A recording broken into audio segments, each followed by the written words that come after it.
The warning sirens should have been screaming across every city on Earth. People should have been running through the streets in panic. Children should have been crying. Instead, someone in Tokyo was laughing so hard they spilled coffee on their desk. Doyon Park stood in the United Earth Defense Council chamber, watching the holographic display with his arms crossed. 300 alien warships floated in formation above Earth's orbit. Each ship was massive, covered in weapons that could level a city in seconds. The fleet belonged to the Dravix Imperium, and they had come to destroy humanity. The alien commander's face filled every screen on the planet. His name was Thaxel the Merciless, and he looked like someone had taken a lizard, made it 7 feet tall, and given it a really bad attitude. His scales were dark red, his eyes glowed yellow, and his teeth were sharp enough to bite through steel. He wore armor that had seen 1,000 battles. Covered in marks and scratches that told stories of victory, Thaxel began speaking in a voice that rumbled like thunder. Translator systems converted his words into every human language instantly. "Humans of Earth," he said, "the Dravix Imperium has decided your fate. You have insulted our honor. You have expanded into territories without permission. You have corrupted the galaxy with your strange customs and terrible jokes. Worst of all, you dared to mock our sacred mating rituals at the Galactic Council meeting." Doyon remembered that meeting. A human comedian had made a joke about the Dravix courtship dance looking like someone trying to swat invisible flies. The joke had made 3 other alien species laugh, which apparently was a crime worthy of planetary destruction. "You have 3 of your planetary rotations to surrender," Thaxel continued. "Dismantle your governments. Prepare your people for slavery. Accept your place as servants to the Dravix Imperium. If you refuse, we will burn your cities. We will destroy your ships. We will make your species an example to the entire galaxy. This is your only warning." The transmission ended. Silence filled the council chamber for exactly 4 seconds. Then someone started laughing. It was General Minho Choi, the head of Earth's defense fleet. He was laughing so hard he had to sit down. Did he really just declare war on us because of a joke about dancing? Minho asked between breaths. Admiral Lisa from the European Defense Force was already typing on her tablet. "Look at their formation," she said, projecting an image onto the main screen. "From this angle, their fleet looks exactly like a rubber duck." She was right. The way the Dravix had arranged their warships, with the command vessel at the front and the support ships behind, created a shape that looked remarkably like a duck floating in a bathtub. Someone in the council chamber laughed. Then another person. Within minutes, the entire room was filled with laughter. Doyon tried to stay serious. He was the ambassador to the Galactic Council, after all. He was supposed to be diplomatic and professional. But even he had to admit the duck comparison was accurate. "We should probably take this seriously," he said, though he was smiling. "They do have 300 warships." "Oh, we're taking it seriously," Minho said, wiping tears from his eyes. "I'm just taking it seriously while also appreciating the comedy." On Earth below, the reaction was spreading like wildfire. News channels showed the declaration on repeat. Social media exploded with activity. Instead of panic, humanity responded with what it did best when faced with something ridiculous. They made jokes. An artist named Hannah Kim sat in her studio in Seoul, watching the alien threat on her screen. She was a digital animator, known for her quick and funny videos about current events. Her fingers were already moving across her drawing tablet before Thaxel finished his speech. Within 30 minutes, she had created a perfect parody. In Hannah's version, Thaxel's speech was exactly the same, except she had replaced all his threats with demands for Earth's supply of rubber duckies. "Surrender all your bath toys," Cartoon Thaxel demanded. "Prepare your people to scrub our ships with tiny sponges. We will make bubbles across your entire planet." She posted it online with the hashtag #DuckInvasion. Within an hour, it had 10 million views. Within 3 hours, it had 50 million. Humans shared it across every platform, every colony, every space station. People who spoke different languages, who lived on different planets, who had never agreed on anything in their lives, all came together to laugh at the alien invasion. More content followed. Musicians wrote songs about the Great Duck War. Comedians performed stand-up routines about alien anger management issues. Children drew pictures of the Dravik ships wearing tiny sailor hats. A toy company announced they were releasing a Thaxel action figure that would come with a rubber duck accessory. Pre-orders sold out in minutes. Aboard the Dravik's command ship, Thaxel watched human communications with growing confusion. His intelligence officer, a younger Dravix named Grickstar, kept bringing him reports that made no sense. "Supreme Commander," Grickstar said nervously, "the humans are not surrendering. They are not panicking. They are laughing at us, sir? Laughing?" Thaxel's voice was dangerous. "Explain." Grickstar showed him the videos, the memes, the jokes, the rubber duck comparisons, the toy announcements. Thaxel watched in silence, his claws digging into the armrests of his command chair. His species had conquered 17 star systems. They had crushed armies that outnumbered them 10 to 1. They had made entire civilizations bow before their might. And now, these primitive humans were treating his declaration of war like entertainment. This is psychological warfare, Thaxel decided. They are trying to confuse us. They are hiding their fear behind humor. It will not work. In 3 days, they will understand the price of mockery. But Grickstar wasn't so sure. He had studied humans more than most Draviks. He knew they had a strange way of dealing with threats. When humans were truly afraid, they became quiet and serious. When they started making jokes, that meant something different. That meant they felt confident. Back on Earth, Doyen Park held an emergency meeting with Earth's real military command. Away from cameras and public broadcasts, in a secure bunker beneath Geneva, the laughter stopped. Here, generals and admirals and intelligence chiefs gathered around a table covered with tactical displays. "Status report," Doyen said. "Orbital defense grid is at full power," Minho reported. "All weapons are armed and locked on target. We've had firing solutions on every Dravik ship since they entered the solar system." Good, Doyen said. "And the other preparations?" "Ready when you are," said a woman from the shadows. She was head of Earth's Cyber Warfare Division, though her name wasn't in any public records. "We can take control of their entire fleet with one command." Doyen nodded slowly. "Then we continue as planned. Keep them distracted. Keep them confused. Let them think we're harmless comedians who don't take them seriously. And if they attack anyway?" Minho asked. "Then they'll discover that humans are very good at 2 things, Doyen said. Making jokes and making war. Usually in that order." Far above Earth, Thaxel stared at his countdown timer. 2 days and 22 hours until the deadline. 2 days and 22 hours until humanity would learn to fear the Draviks. He was certain of it. He had to be certain of it. Because deep down, in a place he would never admit to anyone, he was starting to feel something he hadn't felt in years. He was starting to feel uncertain, the morning of day. 2 brought something nobody expected. Thaxel requested a meeting with Earth's ambassador. Not a private, diplomatic meeting, but a public broadcast that would be shown across the entire galaxy. He wanted to speak directly to Doyen Park, to make humanity understand their situation, to crush their mockery with facts and threats. Doyen accepted immediately. He showed up to the video conference wearing a casual suit and carrying a cup of coffee. Behind him, Earth could be seen through a large window, peaceful and beautiful. No signs of panic. No military preparations visible. Just a calm blue planet spinning in space. Thaxel appeared on the screen in full battle armor, standing on the bridge of his flagship. Behind him, Dravik's warriors stood at attention, weapons ready. The contrast couldn't have been more obvious. War versus peace. Warrior versus diplomat. Predator versus prey, except Doyen didn't look like prey. He looked relaxed. He took a sip of his coffee and smiled. "Good morning, Supreme Commander. How can I help you today?" Thaxel's eyes narrowed.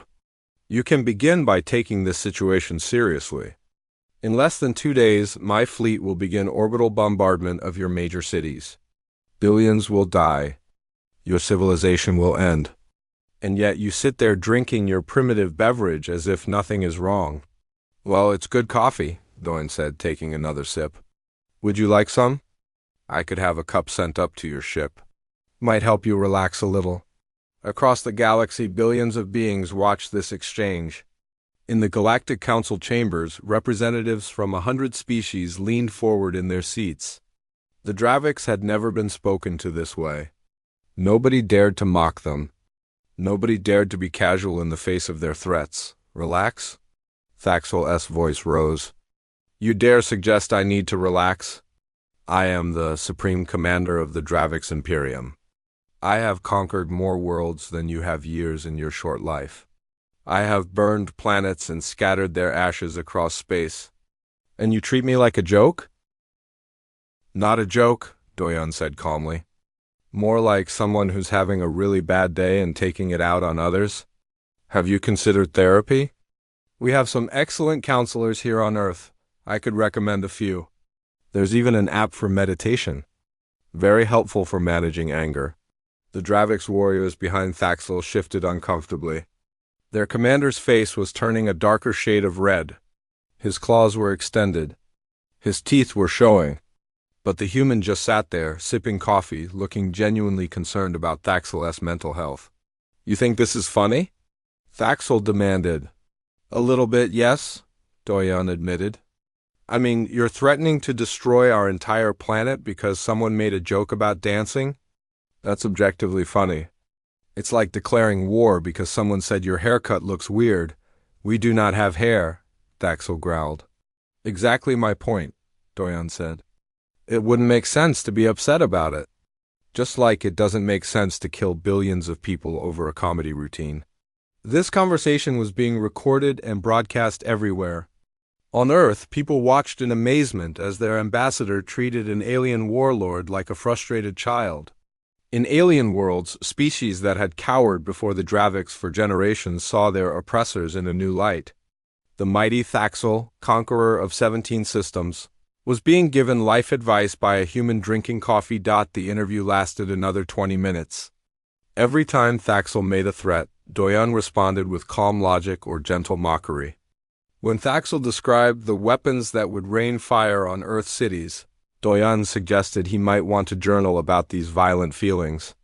When Thaxel listed the civilizations he had destroyed, Doyen pointed out that maybe he should try building something instead of always breaking things. By the end, Thaxel was practically shaking with rage.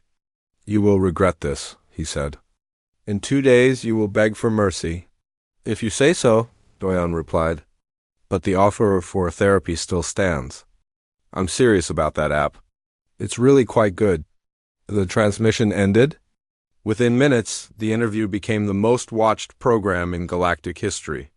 Edited clips spread across every network. Memes multiplied. The image of Doyen calmly sipping coffee while suggesting anger management to a warlord became iconic, but Earth wasn't just making jokes. While everyone laughed at the interview, real preparations were happening behind the scenes. Admiral Minho Choi stood in the command center of Earth's orbital defense network. Around him, hundreds of officers monitored screens showing every ship, satellite, and weapon platform in the solar system. The public thought Earth had decent defenses. The reality was something else entirely. Status report, Minho ordered. All weapon systems are online and charged, his tactical officer replied. We have continuous target locks on every Draviks vessel. Our new particle beam cannons are ready. The kinetic kill satellites are in position. And the surprise package is ready to deploy on your command. Minho nodded. The surprise package was something the Draviks definitely didn't know about. Neither did most of humanity. It was a weapon system that had been developed in secret over the past 20 years, hidden in plain sight among civilian space stations. When activated, it would make the Draviks fleet's weapons look like toys. Good, Minho said. But remember, we don't want to use any of this if we can avoid it. The plan is to make them leave without firing a shot. By making fun of them until they go away? An officer asked. By making them understand that attacking us would be the biggest mistake of their lives, Minho corrected. The jokes are just part of that. At the same time, in a building in Seoul that looked like an ordinary office complex, a team of hackers worked at high speed. Their leader was a woman named Sora Han, barely 30 years old, who had once broken into the European Space Agency's network just to prove she could. Now she worked for Earth's Cyber Warfare Division, and she was very good at her job. "How long until we can take control of their systems?" Sora asked her team. "We're already in," one of her colleagues replied. "We've been mapping their network architecture since they arrived.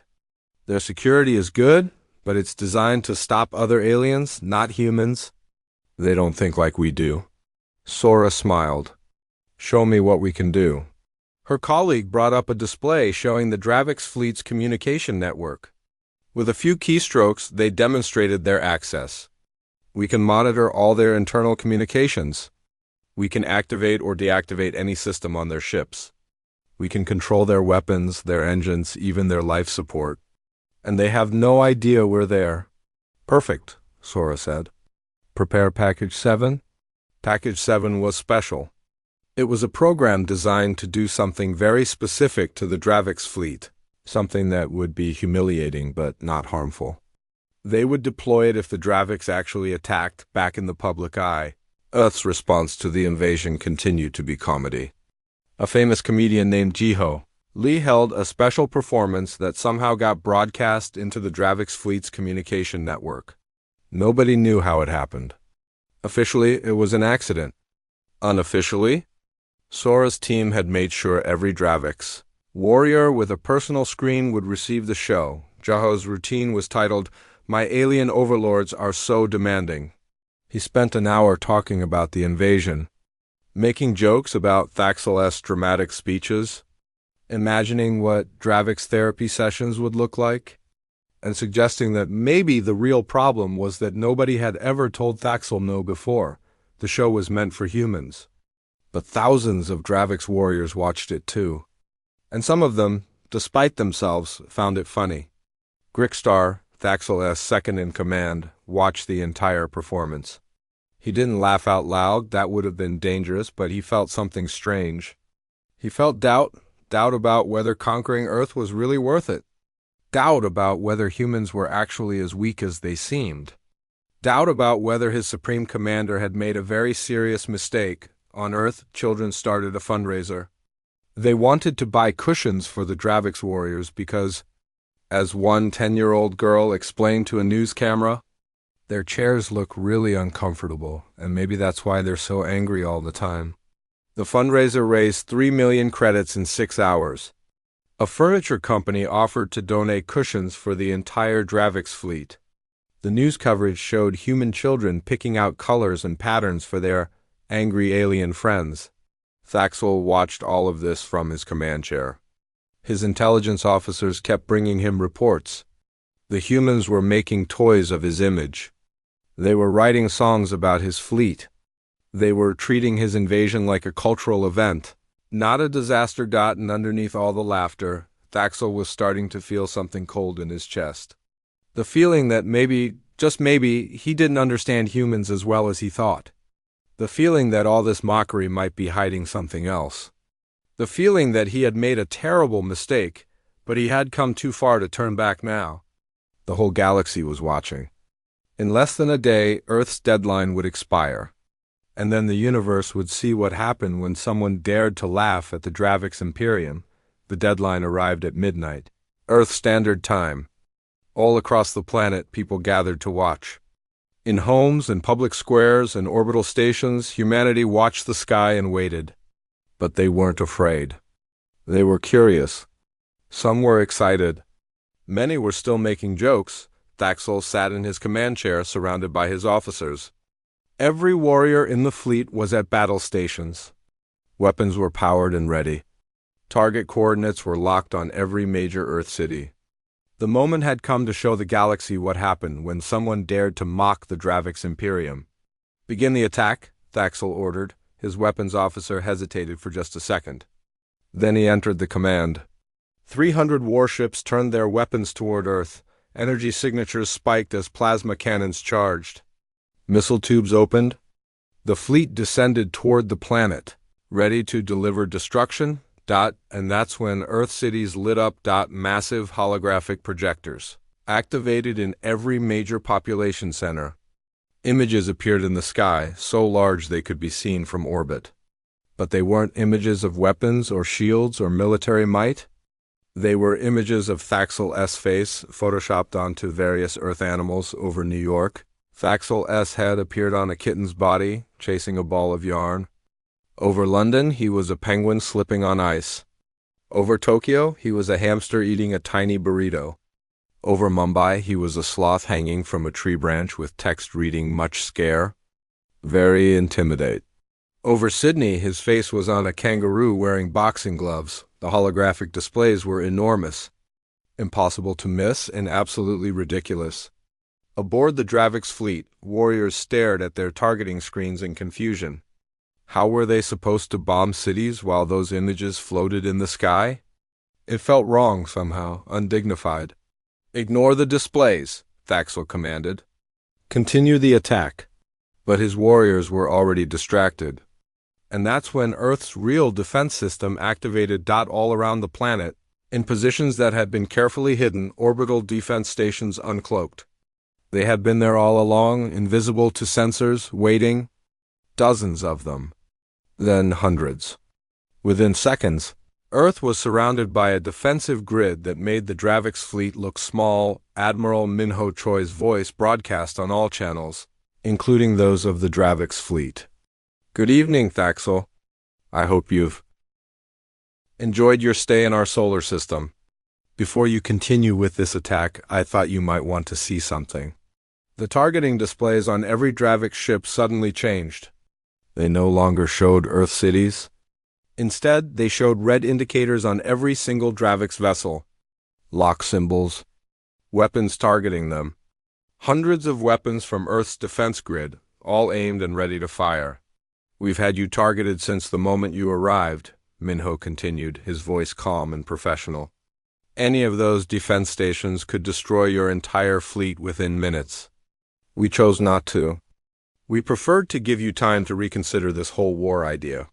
Thaxel stared at his displays in shock. The defense grid wasn't just powerful.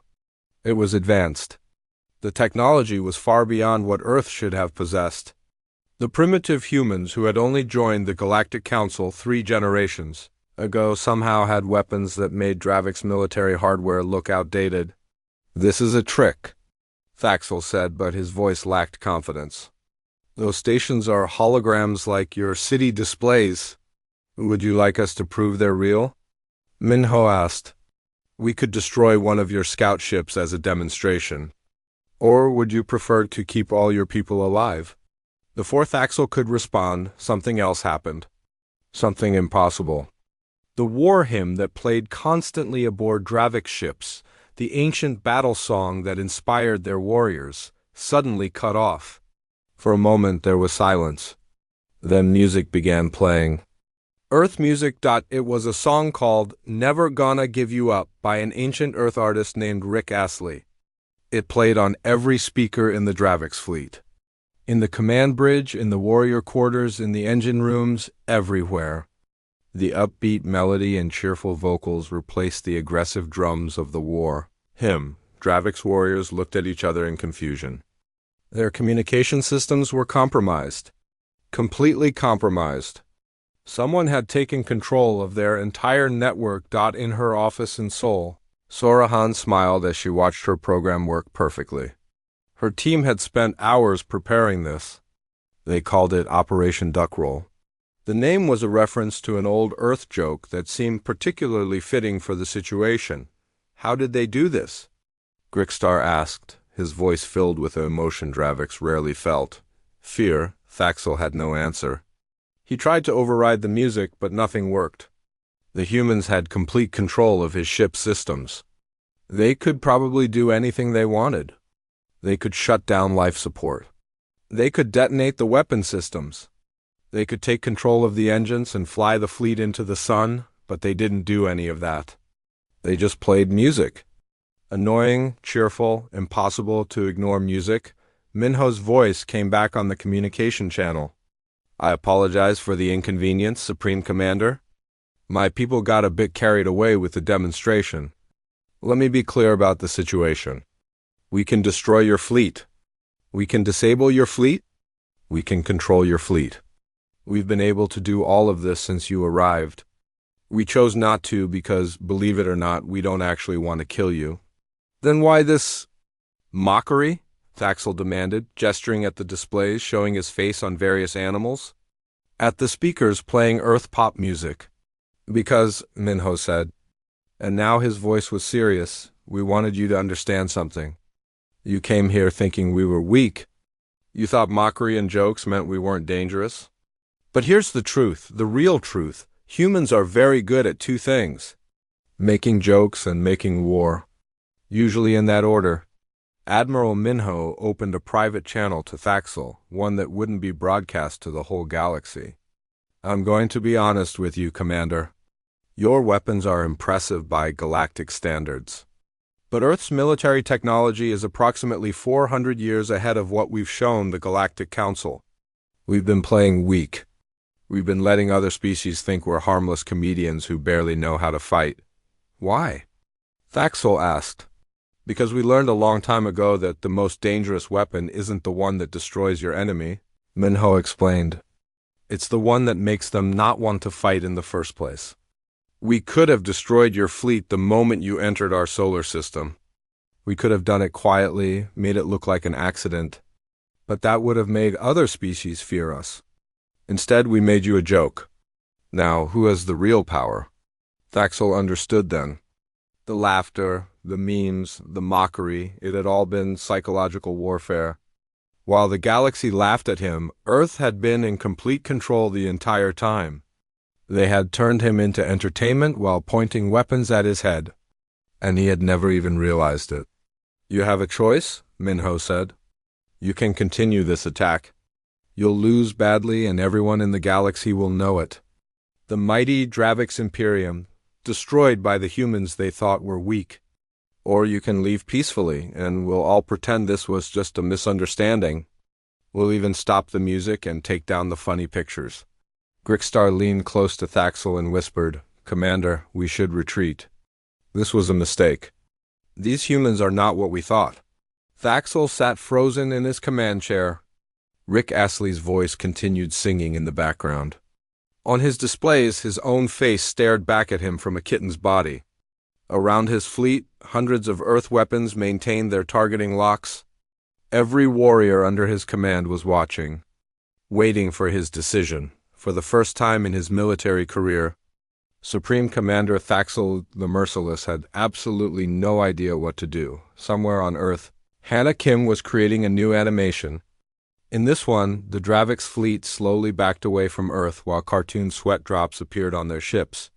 The title would be, When You Realize You Made a Mistake. She had a feeling it was going to be popular. The music played on. The holograms remained. And in the silence between Thaxel's pride and his survival instinct, the entire galaxy waited to see what would happen next. The standoff lasted for 3 hours. 3 hours where Rick Astley kept singing, where holographic animals danced in Earth's skies, where the Dravix fleet floated in space with hundreds of weapons pointed at them. 3 hours where Thaxel sat in his command chair, trying to find a way out of this situation that didn't end in total humiliation. Then a new message arrived. It was from Doyon Park, marked as personal and private. Thaxel almost deleted it, but something made him open it instead. Supreme Commander, the message began. I think it's time we had an honest conversation. Not for the cameras. Not for the galaxy to see. Just you and me. I'm sending you a secure channel code. Please use it. Thaxel hesitated. It could be a trick, but what more could the humans do to him that they hadn't already done? He entered the code. A moment later, Doyon's face appeared on a private screen, visible only to Thaxel. Thank you for accepting, Doyon said. He wasn't smiling now. He looked serious, almost sad. I want to apologize. Apologize? Thaxel couldn't hide his surprise. Yes, Doyon said. We've been mocking you for days. Making jokes, creating memes, treating your threats like entertainment. From your perspective, that must feel incredibly disrespectful. And in a way it was. So I'm sorry for that. Thaxel didn't know what to say. Warriors didn't apologize. Enemies didn't apologize. This was unexpected. But I need you to understand why we did it, Doyon continued. May I tell you a story about humanity? It's not a pleasant story, but it's important, Thaxel nodded slowly. A few hundred years ago, Doyon began, Earth was not united like it is now. We were divided into nations, hundreds of them, all competing for resources and power. And we fought. We fought wars that killed millions. We created weapons so terrible that using them could have destroyed our entire planet. We came very, very close to ending our own species. Doyon's expression was grim. We built nuclear weapons. Do you know what those are? Bombs that can level entire cities in seconds. We built thousands of them. We pointed them at each other. For decades, we lived knowing that at any moment someone might push a button and end the world. But you survived, Thaxel said. Barely, Doyon replied. We survived because we learned something important. We learned that the best way to win a war is to make sure it never happens. We learned that psychological warfare, diplomacy, making your enemy think twice, those are more powerful than any weapon. We learned to fight without fighting. He paused, letting that sink in. When you arrived with your fleet, we had a choice. We could have destroyed you immediately. Our defense grid really is as powerful as Admiral Minho said. We could have ended this in minutes. But that would have meant killing thousands of your warriors. That would have meant showing the galaxy that humans are capable of easy violence. It would have made other species fear us or want to attack us first before we attacked them. So you made jokes instead? Thaxel said. We made jokes instead, Doyon confirmed. We turned you into a meme. We made the galaxy laugh at you. It was cruel, I admit that. But it was also necessary. Because now, when this is over, nobody died. Your warriors go home. Our people stay safe. And the galaxy learns an important lesson about underestimating humanity. Thaxel was quiet for a long moment. You said your weapons are 400 years more advanced than what you've shown the Council. Why hide that? Because if everyone knew how powerful we really are, they would treat us as a threat, Doyon explained. They would form alliances. Against us. They would attack us before we could attack them. Better to seem harmless, friendly, a little bit silly. Better to be underestimated. That way, when someone like you decides to invade, we can defend ourselves without starting a galactic war. Another message appeared on Thaxel's screen, this one containing data files. I'm sending you something, Doyon said. Classified information about Earth's real military capabilities. I want you to understand what you're facing. This isn't a threat. It's context. Thaxel opened the files. What he saw made his blood run cold.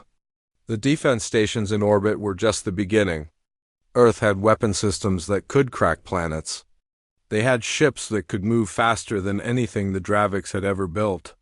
They had technology for controlling gravity, for manipulating space itself, for creating energy from nothing. The humans hadn't been developing this technology for 3 generations. They had been developing it for hundreds of years, long before they joined the Galactic Council. They had been preparing for the possibility that the galaxy might be hostile, and they had hidden it all behind smiles and jokes and cultural exchanges. Why are you showing me this? Thaxel asked. Because I want you to make an informed decision, Doyon said. If you continue this attack, you'll lose. Your fleet will be destroyed. Your warriors will die. And everyone will know that the mighty Dravik's Imperium was defeated by the species they thought was weak. Your reputation will be gone forever, and if I retreat? If you retreat, we spin it differently, Doyon said. We tell the galaxy it was a misunderstanding. We say cultural differences led to confusion. We both save face. Your warriors go home alive.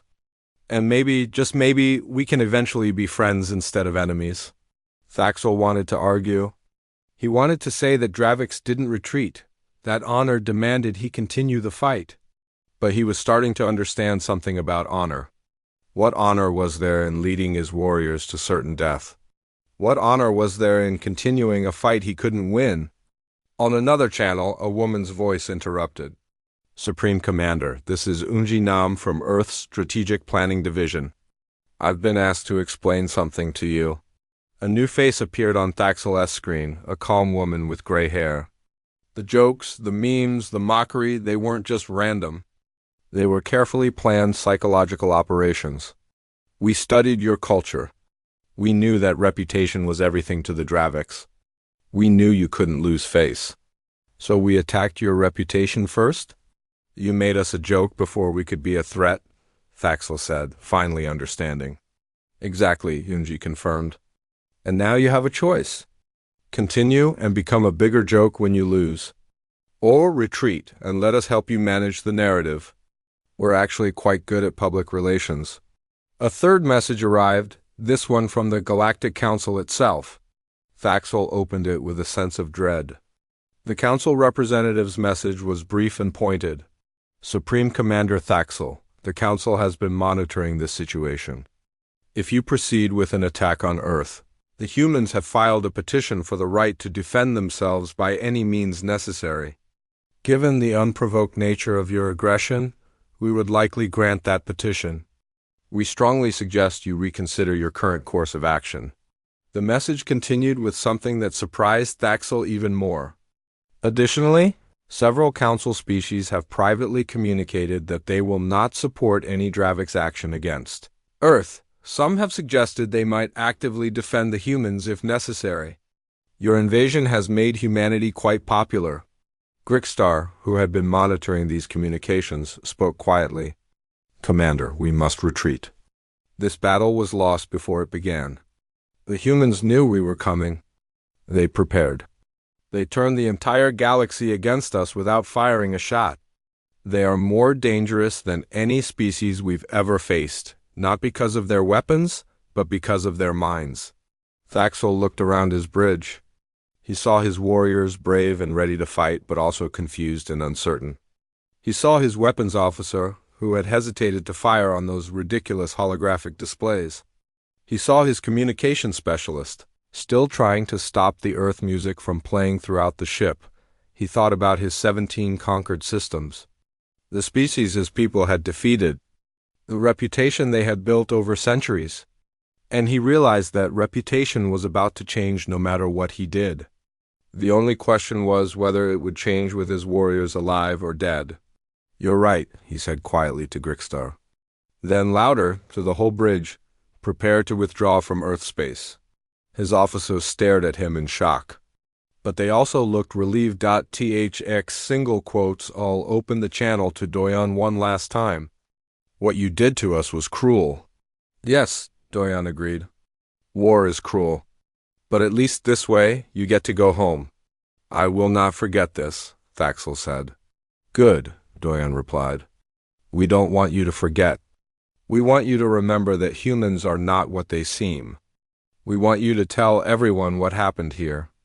Because the next species that thinks about invading Earth should know exactly what they're getting into.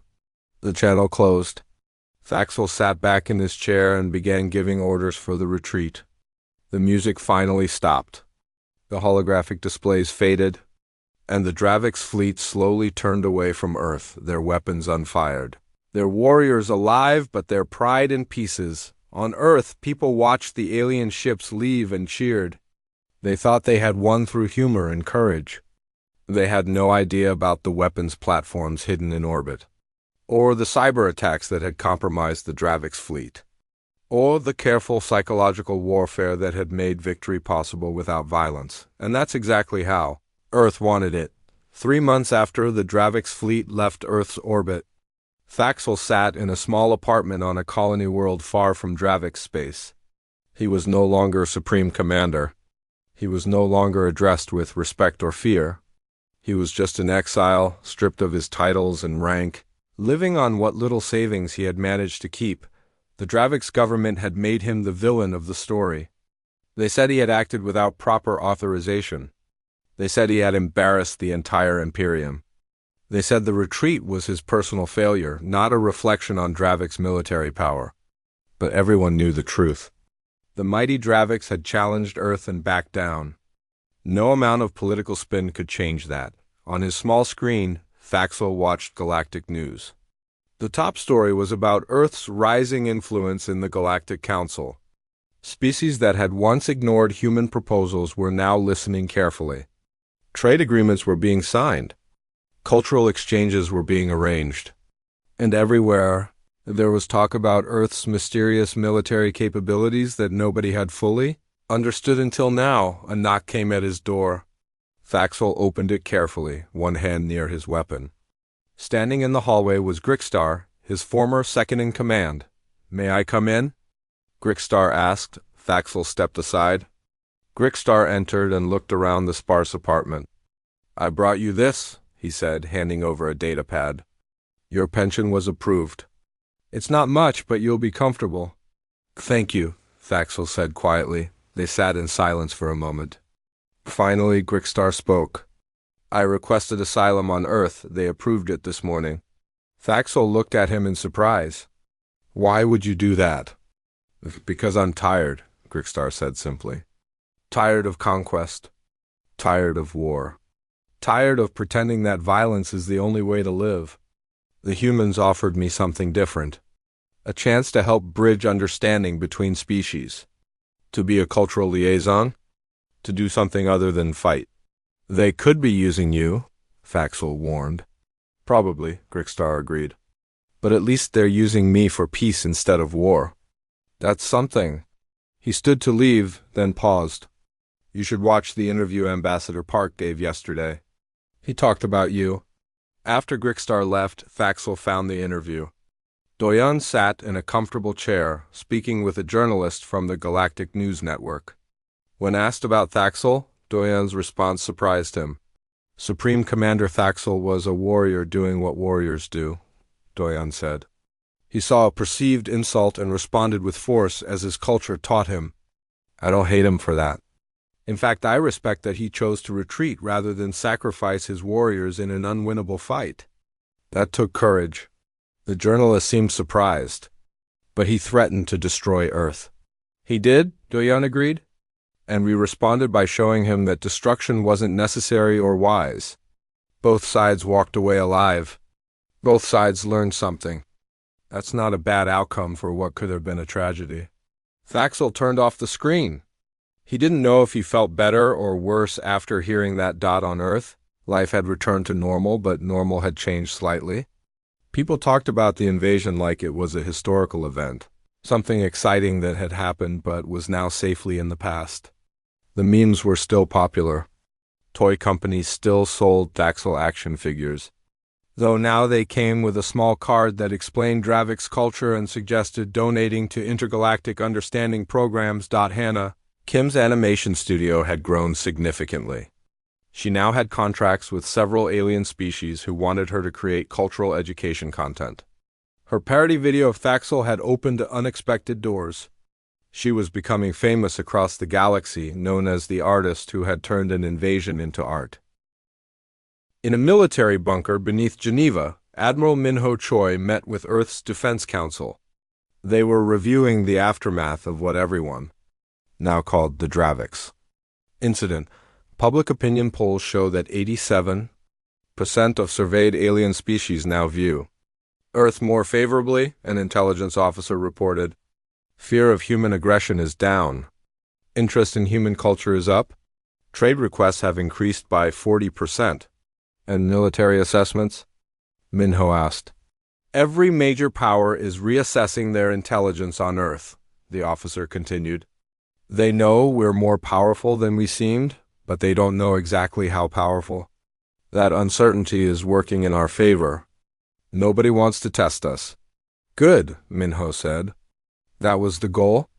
Be strong enough that nobody attacks us, but friendly enough that nobody fears us. A younger officer raised her hand. Sir, there's been a development. Several species are requesting that Earth train their officers in psychological warfare techniques. They want to learn how we do what we do. Minho smiled. Approve the requests, but make sure we're teaching them defensive techniques, not offensive ones. We want to help other species avoid wars, not start them. In Seoul, Jiho Lee was preparing for another comedy show. This one was different, though. In the audience were several alien species, including 3 Dravix warriors who had specifically requested tickets. They wanted to understand human humor, they said. They wanted to learn why laughter had been more powerful than their weapons. During the show, Jiho made some gentle jokes about the invasion, but he also talked about Dravix culture with respect. He explained that humans and Dravix weren't so different. Both species had histories of warfare. Both had learned hard lessons. The difference was just in how those lessons were applied. At the end of the show, one of the Dravix warriors stood up. "I was on one of the ships," he said in heavily accented but understandable English. "I was ready to fire on your cities. I wanted to be angry at you for the mockery. But then I listened to your admiral and your ambassador, and I understood. You weren't laughing at us. You were trying to save us from ourselves." The audience applauded. Jiho bowed. "We were trying to save everyone," he said. "Because wars where nobody dies are better than wars where everybody does?" 5 years passed. The Dravix incident was now taught in schools across Earth and in many alien worlds. It had become a case study in conflict resolution, in psychological warfare. In the power of humor and creativity over violence, the Dravix Imperium had changed too.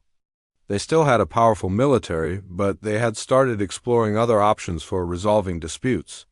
Some Dravix scholars were studying human history, trying to understand how a species that had been so warlike had transformed into something else. Grickstar worked at Earth's Interspecies Cultural Center in Geneva, helping other species understand each other better. He had become something of a minor celebrity, the Dravix warrior who chose peace. Young humans asked him questions about his homeworld. He taught classes on Dravix honor culture and why it had made the invasion seem necessary at the time. One day, Hannah Kim visited his office. She was working on a new project, a documentary about the invasion from both perspectives. "I want to include Thaxel's side of the story," she explained. "Not to mock him, but to understand him. Would you help me contact him?" Grickstar considered this. "He might not want to participate." "Ask him anyway," Hannah said. "Everyone deserves to tell their own story." Thaxel did participate, though reluctantly at first. The documentary showed his perspective, his reasoning, his culture's values that had led to the invasion. It also showed Earth's response, the careful planning, the hidden weapons, the psychological warfare. The film ended with both Thaxel and Doyun being interviewed, talking about what they had learned. "I learned that strength isn't just about weapons," Thaxel said in the documentary. "It's about wisdom, about knowing when to fight and when to walk away. The humans were stronger than us not because they could have destroyed our fleet, but because they chose not to." Doyun's final words in the documentary became famous across the galaxy. "We learned that we can defend ourselves without becoming monsters, that we can be strong without being cruel, that the best victory is the one where everyone survives to learn from their mistakes." The documentary won awards across dozens of worlds. Schools showed it to students learning about diplomacy and conflict resolution. Military academies analyzed it for lessons in strategy and psychological operations. In a classroom on Earth, a teacher asked her students what they thought the most important lesson of the invasion was. A young girl raised her hand. "Teacher, I think the lesson is that making people laugh is better than making them afraid. Because afraid people attack you, but people who are laughing with you might become your friends." The teacher smiled. "That's very wise." "Also," another student added, "if someone declares war on you, turning their fleet into rubber ducky memes is pretty funny." The whole class laughed, including the 3 alien exchange students in the back row. One of them was a young Dravix, whose parent had been on one of the ships during the invasion. The child was growing up in a different world than their parent had known, one where humans and Dravix worked together instead of fighting. In his small apartment, Thaxel watched news of the documentary's success. He still felt the sting of humiliation sometimes. He still remembered the music playing on his ship, the holographic displays, the moment he realized he had been outmaneuvered completely. But he also felt something else now, something unexpected. He felt grateful. Grateful that he had been defeated by humans who chose mercy over destruction. Grateful that his warriors had survived. Grateful that his failure had taught the galaxy a lesson that might prevent future wars. He thought about contacting Doyon, maybe sending a message of thanks. But then he decided against it. Some things didn't need to be said. The humans knew what they had done. They knew they had changed the galaxy by choosing laughter over blood, and somewhere in the vast darkness of space, other species who might have considered challenging Earth looked at what had happened to the Draviks and thought twice. Not because they feared Earth's weapons, though those were impressive, but because they feared something else. They feared being made into memes, and really, for humanity, that was the greatest victory of all.